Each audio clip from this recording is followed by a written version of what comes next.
فيلمنا يبدأ مع بن وهو يتصل بالإسعاف ليبلغ عن حالة انتحار في شقته، ويخبرهم بأن الشخص الذي سينتحر هو نفسه. بعد ذلك يظهر في منزله وأمامه ورقة كتبت عليها أسماء الأشخاص الذين يبحث عنهم.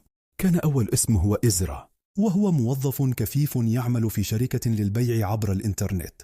يتصل به ابنه ويحاول استفزازه وإزعاجه دون سبب، لكن إزرا يبقى هادئا للغاية ويشكره على اتصاله بالشركة، ثم ينهي المكالمة بأدب. يغضب بن بشدة ويبدأ بتحطيم ما حوله، ثم يردد 7 أسماء مرارا ليهدأ. بعدها يتلقى اتصالا من أخيه الذي يسأله إن كان قد أخذ شيئا من منزله قبل أن يغادر، فيجيبه بأنه لم يأخذ شيئا.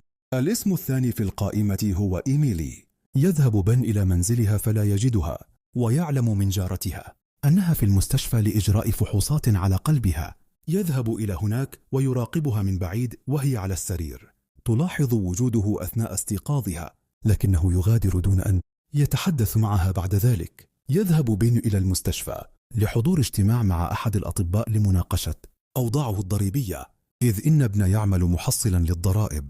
هناك يرى مريضة يحاول الطبيب إقناعها بتناول دوائها لكنه يفشل، ثم يجلس الطبيب مع بن ويحاول إقناعه بمنحه مهلة إضافية مدتها 6 أشهر لسداد الضرائب المستحقة عليه، فيوافق بن. لكن قبل مغادرته يدخل إلى المريضة ويسألها عن الطبيب وما إذا كان يستحق المساعدة فعلا، فتخبره بأنها ترفض الدواء لأنه يسبب لها متاعب وأن الطبيب يرفض تغييره. عندها يطلب بن من الممرضة الاهتمام بها، ويقرر إلغاء المهلة التي منحها للطبيب لأنه لا يستحقها. يزور بن إيميلي بصفته محصل ضرائب ويخبرها بأنها مدينة بمبلغ كبير للضرائب لم تسدده بعد، كما يذكر أن ملفها الطبي يشير إلى أنها تعاني من فشل قلبي منذ ولادتها، وأنها على قائمة انتظار المتبرعين بالقلب، وبسبب حالتها الصحية يقرر منحها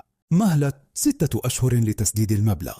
تشكره كثيرا ثم يغادر. بعد ذلك يذهب إلى هولي التي تعمل في إدارة الخدمات الأسرية، ويطلب منها أن تدله على عائلة تعاني من ظروف صعبة وتحتاج إلى المساعدة، فتعطيه اسم امرأة تدعى كوني تعيش في منزل متواضعة مع طفليها، وتتعرض للضرب والإيذاء من شريكها، ومع ذلك لا تتهم بشيء لأنها تخاف منه وتخشى على أبنائها. يذهب بن إلى كوني بصفته محققا ضريبيا لإجراء تحقيق عام حول وضعها، ويحاول إقناعها بالتخلص من شريكها، لكنها ترفض في البداية. لاحقا يتلقى اتصالا من إيميلي تخبره فيه بأنها تعرضت لأزمة في التنفس وأغمي عليها، وأنها نقلت إلى المستشفى، وتقول إنها وجدت بطاقته الشخصية معها وتحتاج إلى شخص تتحدث إليه ولا تعرف أحدا غيره. يبقى معها على الهاتف حتى تغفو، وعندما تستيقظ تجده نائما بجانبها.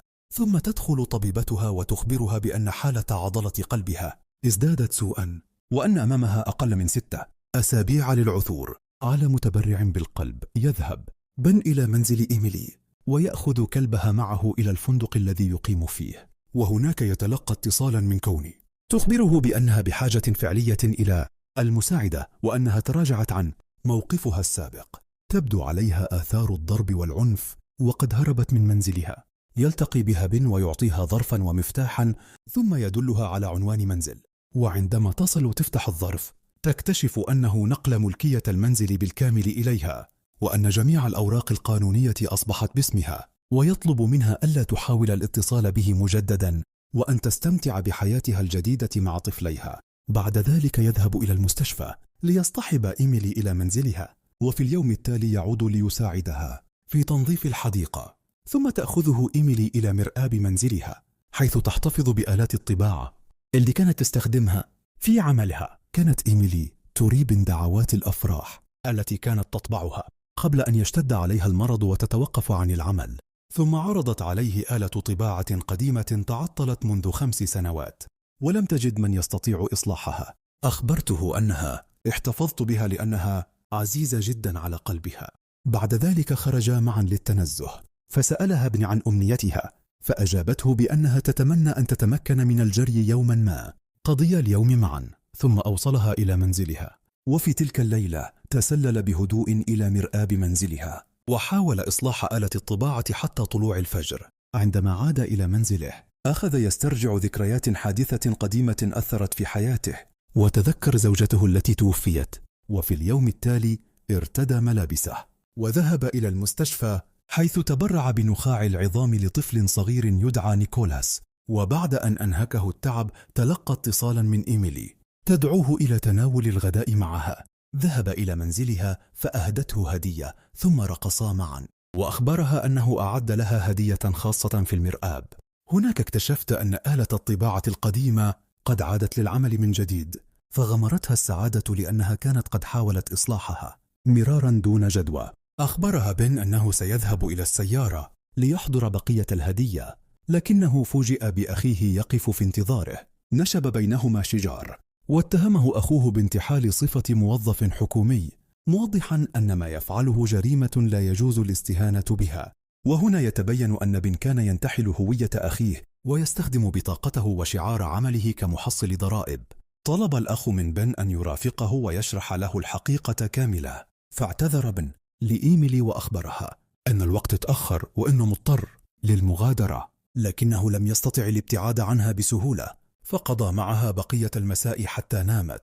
بعد ذلك توجه إلى المستشفى والتقى بطبيبة إيميلي، وسألها إن كان هناك أي أمل في تحسن حالتها، فأخبرته بأن وضعها الصحي يزداد سوءا باستمرار، وأن فرص العثور على متبرع مناسب لها ضئيلة جدا. عاد بن إلى منزله واتصل بإزرا معتذرا عما فعله معه في المكالمة الأولى، وأخبره أنه ينوي أن يقدم له هدية، وبعدها اتخذ قراره النهائي لتنفيذ خطته. اتصل بالشرطة ليبلغهم بوجود حالة انتحار، موضحا أن الشخص الذي سينتحر هو نفسه. ثم استعاد ذكرى الحادث الذي غير حياته، إذ كان يقود السيارة برفقة زوجته، لكنه انشغل بالطريق للحظة فتسبب في حادث مروع أدى إلى وفاة زوجته، إضافة إلى 6 أشخاص من العائلة الأخرى التي اصطدمت بهم السيارة. ومنذ ذلك اليوم ظل يشعر بالذنب لأنه كان السبب في موت 7 أشخاص. قرر بن أن يكفر عن خطئه بطريقته الخاصة، فبعد أن استوفى جميع الإجراءات الطبية اللازمة أنهى حياته وفق خطة مسبقة اتفق عليها مع صديقه دان، الذي كان يعلم برغبته في التبرع بأعضائه لمن يحتاجون إليها. وبعد وفاته ذهب دان إلى إيميلي تنفيذا لوصية بن وأخبرها بالحقيقة كاملة، فقد قرر بن أن يمنح الحياة ل7 أشخاص مختلفين. تبرع بقلبه لإيميلي وبعينيه لإزرا، كما تبرع بأعضائه وأملاكه، ومساعداته لأشخاص آخرين كان قد اختارهم بعناية، ومن بينهم أخوه دان وهولي وكوني وغيره.